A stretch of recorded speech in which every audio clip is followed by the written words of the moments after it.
अरे भैया, मैं आप दोनों के बगैर कैसे रहूँगी वहाँ पर? मैं तो बहुत अकेली पड़ जाऊँगी। मुझे आप दोनों बहुत ज़्यादा याद आएँगे। आप दोनों ने मुझे बहुत ज़्यादा प्यार दिया है। जब से माता-पिता का देहांत हुआ है, मुझे उनकी कमी ही नहीं महसूस होने दी आप दोनों ने। मुझे आप दोनों बहुत ज़्यादा याद आएँगे। मुझे समझ नहीं आ रहा मैं आप लोगों के बगैर वहाँ पर कैसे रहूँगी भैया? अरे पूनम, तुम रो मत। ऊपर वाला तुम्हारा अगला जीवन सुखी करेगा। आकाश बहुत अच्छा लड़का है। वो तुम्हें सदा खुश रखेगा। और अब तुम्हें इस घर को भूलना पड़ेगा। मैं और तुम्हारी भाभी तुम्हारे पास चक्कर लगाते रहेंगे। तुम्हें चिंता करने की बिल्कुल भी ज़रूरत नहीं। बस अब उस घर में तुम अपना दिल लगाओ। यूँ आकाश और पूनम की शादी हो जाती है और वो दोनों बहुत ज़्यादा खुश होते हैं, क्योंकि वो एक दूसरे से बहुत ज़्यादा प्यार करते हैं। पूनम बहुत ही गरीब लड़की होती है। उसके माता पिता का देहांत बचपन में ही हो जाता है। उसका भाई मनीष, जो कि दिन रात काम करता है, और वो पूनम को बिल्कुल अपने औलाद की तरह पालता है। उसकी बीवी भी उसको बिल्कुल माँ की तरह पालती है। मनीष सुबह शाम काम करके पूनम को पढ़ाता है और उसको सबसे अच्छे कॉलेज में शहर के एडमिशन दिलवाता है, जहाँ से पूनम अच्छे नंबरों से बीए करती है। मनीष की पत्नी सुविधा भी पूनम को बहुत ज़्यादा प्यार करती है। पूनम को कभी नहीं महसूस होने देती कि उसके माता पिता का देहांत हो चुका है। दूसरी तरफ आकाश का एक भाई होता है जिसका नाम पुनीत होता है। पुनीत और आकाश अपने पिताजी का व्यापार संभालते हैं। उनकी एक फैक्ट्री होती है। अरे आकाश बेटा, कल रात को जो फैक्ट्री से माल निकला था उसे तुमने खुद चेक किया था कि नहीं? जी पिताजी, मैंने खुद चेक किया था वहाँ पर उसको। एक एक चीज़ चेक करके भेजी है। आप बिल्कुल चिंता मत करें। अच्छा किया बेटा तुमने कि तुमने एक एक चीज़ खुद चेक की। तुम्हें तो पता है कि मेरी तबीयत अब ठीक नहीं रहती, इसीलिए मन लगा के काम करो ताकि इस व्यापार को संभाल सको। ठीक है पिताजी, आप बिल्कुल चिंता मत कीजिए। मैं इस व्यापार को अच्छी तरह संभाल लूँगा। आपको चिंतित होने की ज़रूरत नहीं। अरे पूनम, तुम विदाई के टाइम इतना रो क्यों रही थी? ख्वाह-मख़ाह में अपने भाई और अपनी भाभी को भी तुमने रुला दिया। अरे वो दोनों मेरे भाई-भाभी नहीं हैं, बल्कि माता-पिता हैं। उन दोनों ने मुझे बहुत ज़्यादा प्यार किया है। जब से मेरे माता-पिता का देहांत हुआ है, भाई-भाभी ने मुझे इतना प्यार दिया है कि कभी मुझे माता-पिता की कमी महसूस ही नहीं हुई है। और जहाँ तक बात रही रोने की, तो विदाई के टाइम पे तो हर लड़की को रोना आता है, क्योंकि जिस घर में वो पली-बड़ी होती है, वो घर उसको आखिर छोड़ना पड़ता है। हाँ, मुझे पता है जिस घर में बंदा बरसों रहा हो उसको छोड़ना इतना आसान नहीं होता। और मुझे ये भी पता है कि तुम अपने भाई और भाभी से बहुत प्यार करती हो। उन्होंने तुम्हें बिल्कुल बच्चों की तरह पाला है अपने। जी, आप ये बताएँ कि आप कल ऑफ़िस क्या पहन के जाएँगे, ताकि मैं अभी से आपको इस्त्री कर दूँ और फिर कल कोई दिक्कत ना हो?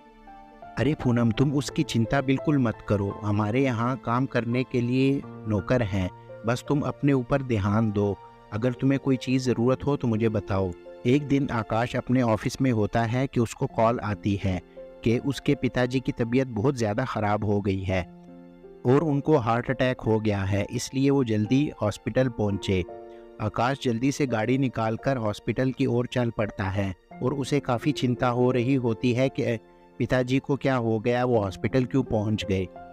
अरे भाई साहब, हम आपके पिताजी को नहीं बचा सके। उनको हार्ट अटैक हुआ था, जिसकी वजह से उनका देहांत हो चुका है। आप लोगों ने लाने में देर कर दी। अगर टाइम पे ले आते तो शायद वो बच जाते। अरे डॉक्टर साहब, ये क्या कह रहे हैं आप?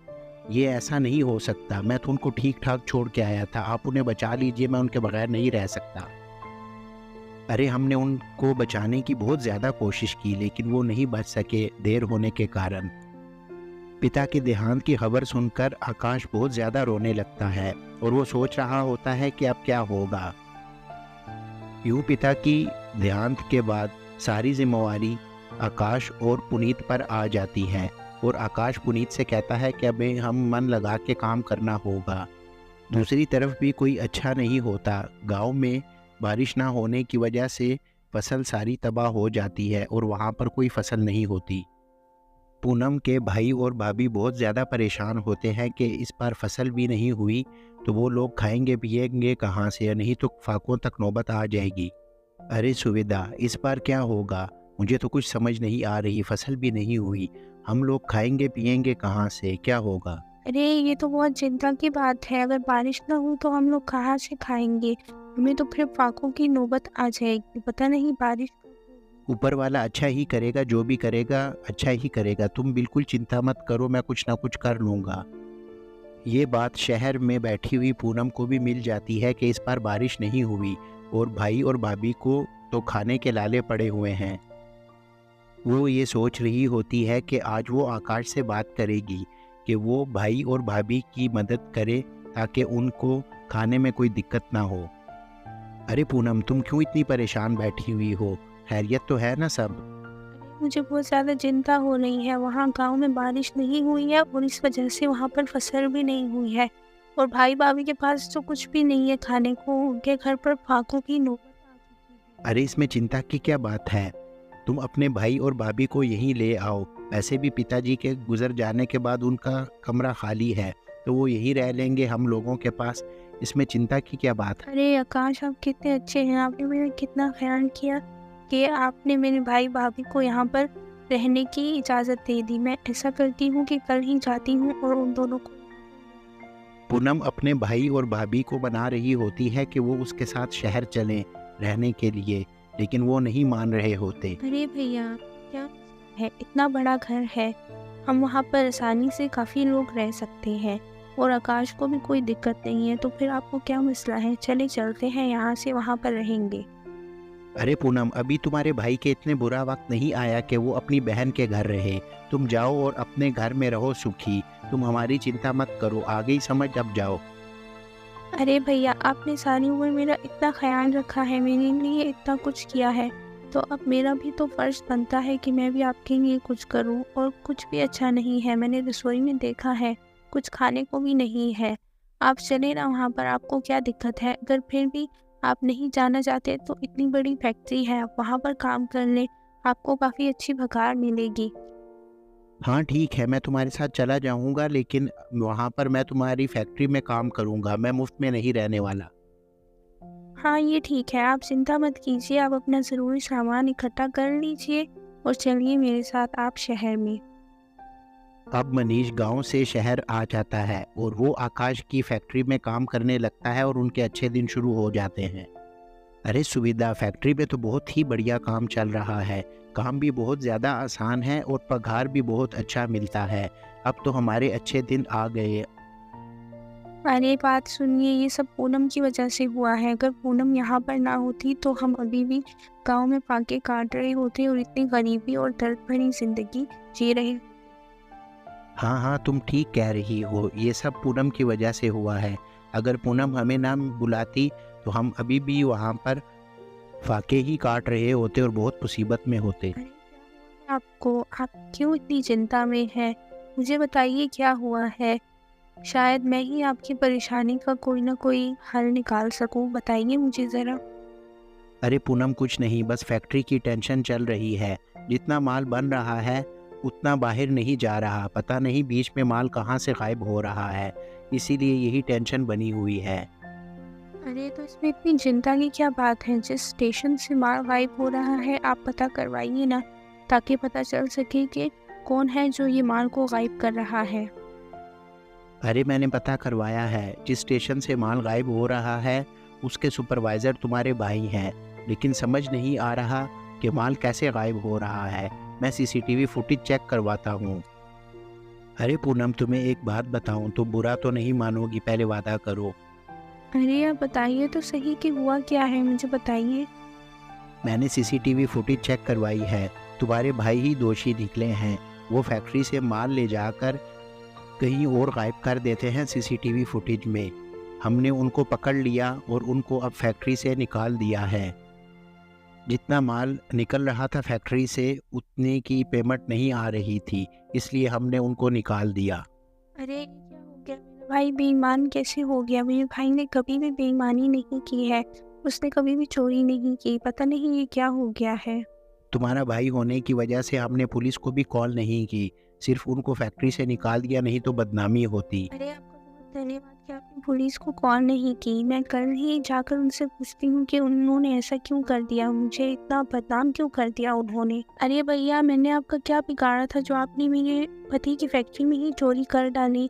आपने तो मेरा सारा नाम ही बिगाड़ दिया यहाँ पर। अरे पूनम, मैंने कोई चोरी नहीं की। मैं तुम्हें भला क्यों बदनाम करूंगा चोरी करके? मैंने पूरी उम्र इतनी मेहनत की है और किसी का 1 रुपया नहीं मारा, तो भला मैं तुम्हारे पति की फैक्ट्री में क्यों चोरी करूंगा? मैंने कोई चोरी नहीं की, तुम्हें आई समझ? कुछ नहीं सुनना चाहती, आप बस चले जाइए यहाँ से गाँव वापस। अगर मैंने आपको दोबारा यहाँ पर देखा तो मैं पुलिस को बुला लूँगी और वो आपको अरेस्ट कर ले जाएगी। अरे ठीक है, हम जा रहे हैं, लेकिन मेरी एक बात याद रखना, मैंने कभी चोरी नहीं की और कभी किसी का 1 रुपया भी नहीं मारा। मैंने और तुम्हारी भाभी ने हमेशा तुम्हें अपनी बच्चों की तरह पाला है, भला मैं तुमसे क्यों चोरी करने लगा? सीसीटीवी फुटेज में सब नज़र आ गया है, आपने ही चोरी की है, मैंने खुद देखा है अपनी आंखों से। अगर आपने फिर चोरी नहीं की तो किसने की है? आप पकड़े जा चुके हैं और अब आपको हम अरेस्ट करवा देंगे अगर आप यहाँ से नहीं गए। पूनम और आकाश अपने ड्राइंग रूम में बैठे होते हैं कि वहीं पर उस टाइम एक फैक्ट्री का वर्कर प्रकाश आ जाता है। अरे साहब, मुझे बचा लीजिए, नहीं तो पुनीत सर मुझे यहाँ पर आकर मार देंगे। अरे प्रकाश, क्या हुआ? वो क्यों मारेंगे तुम्हें? मुझे बताओ, इधर आओ ज़रा, क्या हुआ है? अरे आकाश सर, मुझे पुनीत सर मार देंगे। मैंने जब उनको कहा कि मैं आपको सारी हकीकत बता दूंगा तो वो मुझे मारने की धमकी देने लगे और मैं बहुत मुश्किल से जान बचाकर यहाँ आया हूँ।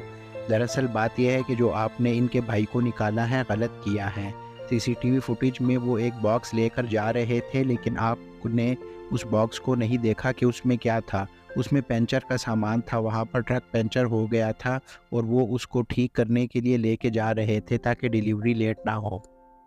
अरे ये क्या कह रहे हो तुम? ये तो गज़ब हो गया पूनम। अब हमें तुम्हारे भाई से माफ़ी मांगनी पड़ेगी और उनको दोबारा यहाँ पर लाना पड़ेगा।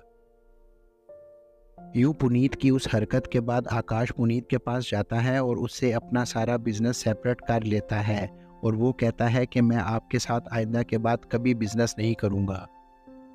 यूँ आकाश और पूनम अब दोनों मनीष से माफ़ी मांगने लगते हैं और उनको कहते हैं कि ये हमारी गलती थी जिसकी वजह से आपको यहाँ तक आना पड़ा, अब आप हमारे साथ शहर जाइए। लेकिन मनीष उनकी बात नहीं सुनता और वो कहता है कि मैं यही ठीक हूँ। तो दोस्तों, आपको आज की स्टोरी हमारी कैसी लगी हमें कमेंट सेक्शन में लाजमी बताइएगा और बेल आइकन को प्रेस कीजिए ताकि हमारे हर आने वाली वीडियो का नोटिफिकेशन आपको टाइम पे मिल सके। और चैनल को सब्सक्राइब कीजिए, चैनल को सब्सक्राइब करना बहुत ज़रूरी है। हम आपके लिए बहुत मेहनत करते हैं लेकिन आप चैनल सब्सक्राइब नहीं करते। हमारे चैनल को सब्सक्राइब कीजिए और बेल आइकन का बटन ज़रूर से प्रेस कीजिए ताकि हमारे हर आने वाली वीडियो का नोटिफिकेशन आपको टाइम पर मिल सके। दोस्तों, ये वीडियोस अपने दोस्तों और फैमिली के साथ भी शेयर कीजिए ताकि वो भी इससे इंटरटेन हो सके। तो दोस्तों, चलिए मिलते हैं फिर किसी नेक्स्ट स्टोरी में।